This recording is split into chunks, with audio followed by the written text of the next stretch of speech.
Hello class 10th student. हम आ गए हैं अपने अगले वीडियो में। इस वीडियो में हम पांचवें टाइप की केमिकल रिएक्शन के बारे में बात करेंगे, जो कि है ऑक्सीडेशन एंड रिडक्शन रिएक्शन। इसको हम शॉर्ट में रिडॉक्स रिएक्शन भी बोलते हैं बच्चों। काफ़ी इम्पोर्टेंट है। और इस रिडॉक्स रिएक्शन को हमने दो भागों में बांट दिया है। एक तो सबसे पहला है classical concept of oxidation and reduction, जो कि बेसिकली सभी किताबों में आपके 10th क्लास में है। और दूसरा टाइप है इलेक्ट्रॉनिक कॉन्सेप्ट, जो कुछ ही बुक्स में इंक्लूड होता है, बट आपको 11th क्लास में इसकी डिटेल्ड टॉपिक मिल जाएगा। बट यहाँ पर मैं दोनों ही टाइप आपको शेयर करूँगा। तो सबसे पहले तो बेटा क्लासिकल कॉन्सेप्ट में, जिसमें ऑक्सीडेशन और रिडक्शन को हमने किया है डिफाइन।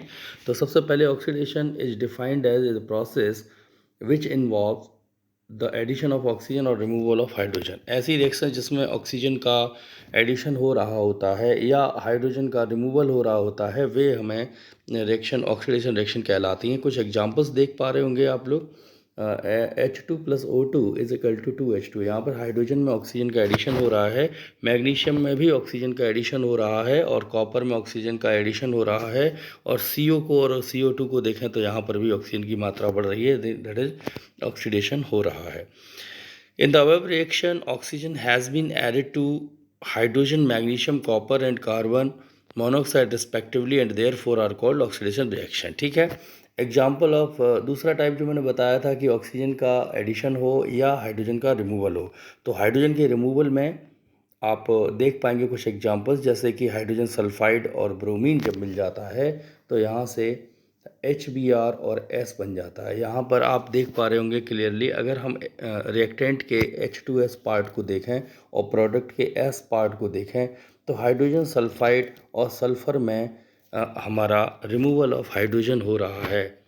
इसी प्रकार से HCl, MnO2, MnCl2, Cl2 plus 2H2 को अगर देखते हैं तो हमें यहाँ पे साफ देखने को मिल रहा है। अगर हम HCl रिएक्टेंट पार्ट में HCl को देखें और प्रोडक्ट पार्ट में क्लोरीन को देखें, तो हमें साफ दिख रहा है कि रिएक्टेंट में से हाइड्रोजन हट करके प्रोडक्ट में केवल Cl बन रहा है। इसलिए HCl का ऑक्सीडेशन हो रहा है क्लोरीन में, रिमूवल ऑफ हाइड्रोजन के द्वारा।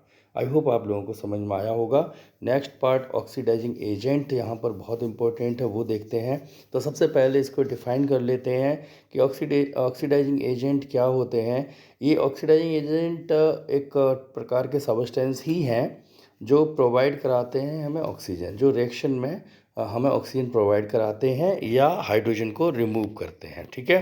जैसे कि एग्जांपल लेंगे यहाँ पर ऑक्सीजन, ब्रोमीन और मैग्नीशियम, जो पिछले एग्जांपल्स दिए थे ना, इसमें देखिएगा पिछले एग्जांपल्स में ऊपर वाले में ऑक्सीजन, इस वाले में देखेंगे ऑक्सीजन हमारा ऑक्सीडाइजिंग एजेंट है।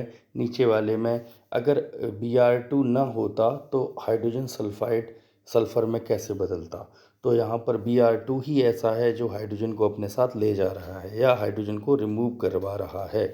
इसी प्रकार से बी पार्ट के एग्जाम्पल में MnO2 ही एक ऐसा वो कंपाउंड है जो HCl में से हाइड्रोजन को रिमूव कर रहा है।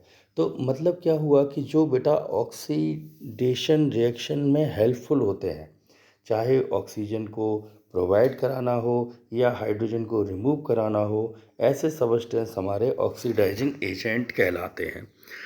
नेक्स्ट आ गया आपका रिडक्शन। रिडक्शन में हम बात करेंगे कि in just the reverse of oxidation, ये ऑक्सीडेशन का उल्टा होता है। इसको डिफाइन इस प्रकार से कर सकते हैं, एडिशन ऑफ हाइड्रोजन और द रिमूवल ऑफ ऑक्सीजन। इस प्रकार की रिएक्शंस में हाइड्रोजन का एडिशन हो रहा होता है और ऑक्सीजन का रिमूवल। तो एक एक एग्जांपल दोनों के देखेंगे। सबसे पहले हम एग्जांपल देखेंगे एडिशन ऑफ हाइड्रोजन का, जिसमें क्लोरीन और हाइड्रोजन मिलकर के HCl बना रहे हैं। तो यहाँ पर आप देख पा रहे होंगे कि क्लोरीन को और HCl को अगर हम देखें तो हम देख पा रहे हैं कि क्लोरीन में हाइड्रोजन जुड़ करके HCl बना रहा है। इसी प्रकार सल्फ़र में हाइड्रोजन जुड़ करके हाइड्रोजन सल्फाइड बना रहा है। ब्रोमीन में हाइड्रोजन जुड़ करके HBr बना रहा है। और C2H4 में हाइड्रोजन जुड़ करके C2H6 बना रहा है। C2H4 इट इज़ इथीन, और ये C2H6 जो है ना वो हमारा एथेन है। ठीक है। तो यहाँ पर हाइड्रोजन जुड़ रहा है। और दूसरा यहाँ पर पार्ट हम देखेंगे रिमूवल ऑफ ऑक्सीजन, जैसे कि इसके एग्जांपल में H2O + C = CO + H2। तो हम H2O को देखें और H2 को देखें। अगर इन दोनों को हम देखते हैं तो यहाँ से हमें साफ दिख रहा है कि ऑक्सीजन का रिमूवल हो रहा है। दूसरे वाले एग्जाम्पल में ZnO प्लस H2 की अगर बात करें तो ZnO का Zn में ऑक्सीजन का रिमूवल हो रहा है, यानी रिडक्शन हो रहा है। रिड्यूसिंग एजेंट क्या होते हैं? अगर हम एग्जाम्पल नंबर फर्स्ट देखें जहां एडिशन ऑफ हाइड्रोजन हो रहा था, तो यहाँ पर हाइड्रोजन जो कि हाइड्रोजन प्रोवाइड करा रहा है, हाइड्रोजन की मात्रा को जुड़ा रहा है, और सेकेंड एग्जाम्पल में कार्बन हुआ तो कार्बन क्या कर रहा है? कार्बन ऑक्सीजन को रिमूव करा रहा है H2O में से। और यहाँ पे बी एग्जाम्पल ZnO में देखते हैं तो यहाँ पर आप देख पा रहे होंगे कि हाइड्रोजन जो है ना वो रिमूव कर रहा है ZnO में से ऑक्सीजन को। तो जो हाइड्रोजन की मात्रा को प्रोवाइड कराता है, अमाउंट ऑफ हाइड्रोजन को प्रोवाइड करा रहा है या ऑक्सीजन को रिमूव करा रहा है, इस प्रकार के सबस्टेंस को हम रिड्यूसिंग एजेंट कहते हैं। ठीक है ना? क्या कहते हैं बच्चों? Reducing agent. तो यहाँ तक रिड्यूसिंग एजेंट तक क्लियर हुआ। अब इसके बाद आगे कुछ एक एक्टिविटी भी दी गई है। एक्टिविटी में साफ साफ दिखाया गया है कि 1 ग्राम कॉपर पाउडर लिया है चाइना डिश में, और उसके बाद उसको हमने गर्म किया है। तो कॉपर के ऊपर कॉपर जो है ना कोटेड हो जाता है, इसके ऊपर एक ब्लैक कलर की लेयर आ जाती है। ठीक है ना? तो ऐसा क्यों होता है? तो यहाँ पर एक केमिकल रिएक्शन भी दिया है, कॉपर प्लस ऑक्सीजन हीट करेंगे तो कॉपर सेकेंड ऑक्साइड ये बनाएगा CuO। ठीक है ना? तो यही जो Cu है उस CuO है, कॉपर सेकेंड ऑक्साइड है, इसका कलर ब्लैक होता है। ठीक। अब आगे देखेंगे। Let us now pass hydrogen gas over heated copper. इस पर गर्म कॉपर ऑक्साइड पर जब हाइड्रोजन गैस से रिएक्ट कराते हैं तो ये कॉपर और वाटर बना देता है, यानी कि कॉपर रेडिश ब्राउन कलर का बन जाता है और वाटर फॉर्म हो जाता है। जो कॉपर के ऊपर ऑक्साइड लगी हुई है ना, वो हाइड्रोजन के साथ रिएक्शन करके H2O बन जाता है। तो यहाँ पर हम देख पा रहे हैं बच्चों कि कॉपर ऑक्साइड में से ऑक्सीजन रिमूव हो रही है। कॉपर ऑक्साइड में ऑक्सीजन रिमूव हो रही है, यानी कि कॉपर ऑक्साइड का यहाँ पर क्या हो रहा है? यहाँ पर कॉपर ऑक्साइड का रिडक्शन हो रहा है। ठीक है ना? और हाइड्रोजन में ऑक्सीजन की मात्रा जुड़ रही है, इसलिए हाइड्रोजन का ऑक्सीडेशन हो रहा है। ठीक है। इसके बाद हम बात करेंगे ऑक्सीडेशन रिड्यूसिंग को साइड बाई साइड। कोई भी रिएक्शन होती है उसमें ये दोनों ही रिएक्शन होना पॉसिबल हैं। अगर कोई ऐसी रिएक्शन जिसमें कुछ पार्ट में रिडक्शन हो रहा होता है, कुछ पार्ट में ऑक्सीडेशन हो रहा है तो होता है, तो ऐसी रिएक्शंस को हम रिडॉक्स रिएक्शन कहते हैं। एग्जांपल यहाँ पर देख पाएंगे कि H2 + O2 = 2H2O। यहाँ पर अगर हम हाइड्रोजन को देखें रिएक्टेंट साइड में और H2O को देखें प्रोडक्ट साइड में, तो हम बोलेंगे कि हाइड्रोजन का ऑक्सीडेशन हो रहा है। और अगर ऑक्सीजन और H2O को देखें तो यहाँ पर हाइड्रोजन की मात्रा कम हो रही है, यानी कि रिमूवल ऑफ हाइड्रोजन हो रहा है, तो हम यहाँ बोलेंगे कि इसका रिडक्शन हो रहा है। तो इस प्रकार की रिएक्शंस को हम बोलते हैं रिडॉक्स रिएक्शन। कुछ और एग्जाम्पल भी यहाँ दिए गए हैं, जैसे कि H2S + Br2 और HBr और ये +S सल्फ़र। तो H2S और S में आपका हो रहा है ऑक्सीडेशन और Br2 और HBr में हो रहा है रिडक्शन। ठीक है ना? और इसी प्रकार से अगला एग्जाम्पल है Fe2O3 + 2 एल्युमिनियम, यहाँ पर Al2O3 और +2 Fe। तो Fe2O3 में ऑक्सीजन रिमूव हो रही है तो यहाँ पर रिडक्शन हो रहा है, और Al और Al2O3 में ऑक्सीजन की मात्रा बढ़ रही है, यानी ऑक्सीजन जुड़ रही है, तो यहाँ पर ऑक्सीडेशन होगा।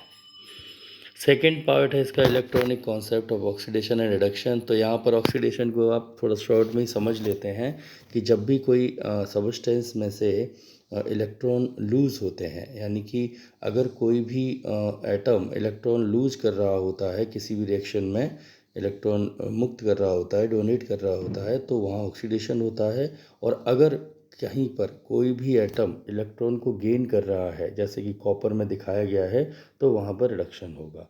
तो एक बार फिर से सुनिएगा। ऑक्सीडेशन, जैसे सोडियम ने यहाँ पर 1 इलेक्ट्रॉन डोनेट किया तो ऑक्सीडेशन होगा, और जबकि कॉपर यहाँ पर 2 इलेक्ट्रॉन को एक्सेप्ट कर रहा है, गेन कर रहा है, तो यहाँ पर रिडक्शन होगा। तो मतलब जो कैटायन बनने का प्रोसीजर है वो आपका ऑक्सीडेशन कहलाता है, और यहाँ पर एनायन बनने का प्रोसीजर है वो आपका रिडक्शन कहलाता है। या आप ऐसे कह सकते हैं, अगर कोई एटम इलेक्ट्रॉन ले रहा है तो वो वहाँ पर रिडक्शन हो रहा होगा। एक एग्जांपल से समझिएगा थोड़ा सा। देखिए यहाँ पर फॉर्म ऑफ टू Na+F2 को समझाया गया है। Na+F2 जो है ना NaF बनेगा। बच्चों इस प्रकार के जो एग्जांपल्स होते हैं थोड़ा कंपटीशन बेस्ड पर्पस से होते हैं, जहाँ पर आप हाइड्रोजन और ऑक्सीजन आपको नहीं दिया होता तो बच्चे यहाँ कन्फ्यूज हो जाते हैं कि हम इन्हें रिडक्शन बताएं या ऑक्सीडेशन बताएं। तो ये क्वेश्चन कंपटीशन बेस से बहुत इंपॉर्टेंट है, देख लीजिएगा एक बार फिर से। जैसे इसी एग्जांपल में हमें Na+F2 दिखाया है तो हमारा ये सोडियम फ्लोराइड यानी NaF बना है। तो इसको हम दो पार्ट में लिखेंगे। सबसे पहले तो बेटा कहीं ना कहीं Na एटम जो है ना उसने इलेक्ट्रॉन एक लूज किया होगा, क्योंकि सोडियम की टेंडेंसी होती है, क्योंकि उसके पास स्टेबिलिटी 8 पर ऑक्टेट बनाने के बाद उसके पास एक इलेक्ट्रॉन फ्री बचता है। तो सोडियम कैन डोनेट 1 इलेक्ट्रॉन, तो यहाँ पर सोडियम ने एक इलेक्ट्रॉन लूज किया है और वहीं पर फ्लोरीन एक एटम कर सकता है, लेकिन जबकि हमने यहाँ दो एटम लिए हैं, F2 लिए हैं, तो ये दो इलेक्ट्रॉन को डोनेट गेन कर सकता है, दो इलेक्ट्रॉन को। तो यहाँ पर ये 2F नेगेटिव हो गया, ऊपर वाले पार्ट में ऑक्सीडेशन दिख रहा है और नीचे वाले में रिडक्शन दिख रहा है। तो इसलिए हम बोल सकते हैं यहाँ पर कि ये एक रिडॉक्स रिएक्शन है। इसमें सोडियम का NaF में ऑक्सीडेशन हो रहा है, जबकि F2 का NaF में रिडक्शन हो रहा है, ठीक है ना। अब इसमें हम बात करेंगे जो इलेक्ट्रॉन लूज़ कर रहा है, जिसका ऑक्सीडेशन हो रहा होता है जिस चीज़ का, वो एक्चुअली में रिड्यूसिंग एजेंट की तरह बिहेव करता है, उल्टा होता है बच्चों। और जो सबस्टेंस एक्सेप्ट कर रहा है इलेक्ट्रॉन, यानी कि जिसका रिडक्शन हो रहा है, वो ऑक्सीडाइजिंग एजेंट की तरह बिहेव करेगा, ठीक है ना। तो इस तरह से हम यहाँ पर ऑक्सीडाइजिंग एजेंट और रिड्यूसिंग एजेंट भी पहचान सकते हैं, और किसका ऑक्सीडेशन हो रहा है किसका रिडक्शन हो रहा है ये भी जान सकते हैं, ठीक है। तो ये आपके ज़्यादा सिलेबस में नहीं है, लेकिन फिर भी मैंने आपको कोशिश की है समझाने की। आई होप आपको समझ में आ गया होगा। यहाँ पर इसकी कॉम्बिनेशन रिएक्शन में, रिडॉक्स रिएक्शन में बताया गया है कि एक रिएक्शन ऐसी है कंबाइंड में जिसमें इलेक्ट्रॉन लूज़ भी हो रहे होते हैं, गेन भी हो रहे होते हैं। तो वहाँ पर ये बता रहे हैं कि किसका किस में ऑक्सीडेशन हो रहा है और किसका किस में रिडक्शन हो रहा है, ठीक है। तो कुछ तरह इस तरह से आप देख पा रहे होंगे। इसके बाद हम आगे देखेंगे। चैप्टर के लास्ट दो टॉपिक यहाँ पर आ गए हैं, एक कोरिजन और दूसरा रेंसिडिटी। तो सबसे पहले अपन कोरिजन के थोड़ा सा डिफाइन कर लेते हैं। कोरिजन का मतलब ही होता है प्रोसेस। कोरिजन एक प्रोसेस है बच्चों, in which the metal returns to their original form or into certain other compound similar to ores due to the effect of oxygen or moisturizer of the atmosphere. In case of corrosion of iron, the process is known as rusting. देखिएगा बच्चों, हमें सभी को मालूम है कि जो metals होती हैं वो प्योर स्टेट में नहीं मिलती, बल्कि वो हमें अपनी अशुद्धि मात्रा रूप में मिलती हैं, तो इनको हम ओर बोलते हैं। तो एटमॉस्फेयर में जो वाटर और एयर है उसके इफ़ेक्ट के कारण जो मेटल्स हमें ओर्स के रूप में, जो मेटल्स ओर्स के रूप में बदल जाती हैं, है ना, जैसे नमी और एयर जो होती है ना एटमॉस्फेयर में, उसके कारण जो ओर्स के रूप में बदल जाती हैं, यही घटना, ये फेनोमेना जो है ना वो कोरिजन कहलाती है। और आयरन का कोरिजन रस्टिंग कहलाता है। बच्चों अलग अलग मेटल्स के कोरिजन के अलग अलग नाम दिए गए हैं, ठीक है। तो यहाँ पर जैसे कि आपका जो आयरन होता है वो आयरन ऑक्साइड से मिलता है हमें, और जब आयरन में कोरिजन हो जाता है तो आयरन भी आयरन ऑक्साइड में बदल जाता है, मतलब अपनी पहली वाली स्थिति में आ जाता है। इस चीज़ को हम कोरिजन बोलते हैं। कोरिडेट का मतलब ही होता है क्षय होना। जैसे कि यहाँ पे लिखा है rust is mainly hydrated iron third oxide, यहाँ लिखा है आयरन ऑक्साइड Fe2O3.XH2। यहाँ पर H2O के वाटर मॉलिक्यूल शो कर रहा है।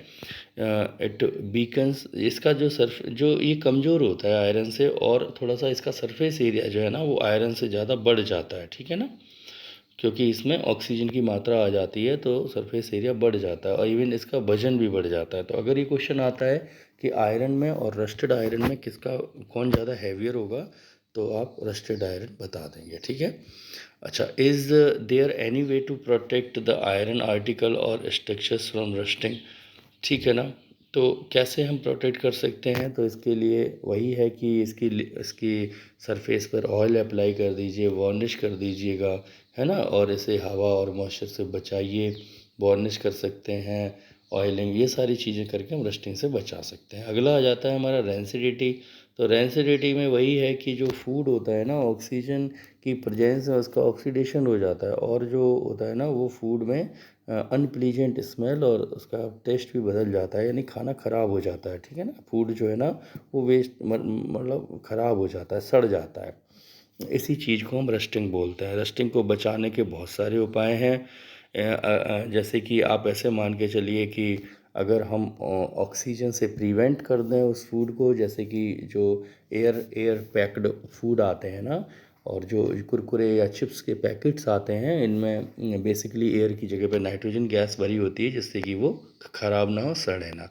अच्छा, इसके रैपर पर जो एल्यूमिनियम की पॉलिश होती है, उसका भी एक विशेष कारण है कि पैकेजिंग के टाइम पे अगर पैकेट में थोड़ी बहुत अगर ऑक्सीजन रह जाती है, तो वहाँ पर वो एल्युमिनियम फॉयल जो है ना उसके साथ रिएक्ट करके एल्युमिनियम ऑक्साइड बना देता है। और आपको तो मालूम ही है कि जो ऑक्सीजन है वो एल्युमिनियम ऑक्साइड में जब बदल जाएगी तो अपनी प्रॉपर्टी भी लॉस कर देगी। तो इस तरह से बच्चों यहाँ पर ये चैप्टर ख़त्म होता है, और इसके कुछ क्वेश्चंस आंसर हैं जिसके लिए मैं कोई नेक्स्ट वीडियो भी बना दूंगा, या फिर आप इसके स्क्रीनशॉट ले करके इम्पोर्टेंट क्वेश्चन आंसर को नोट कर सकते हैं, ठीक है। तो बच्चों फिर मिलते हैं नेक्स्ट वीडियो में, तब तक के लिए अपना ध्यान रखिए, खूब मेहनत से पढ़िए। Okay, see you again soon.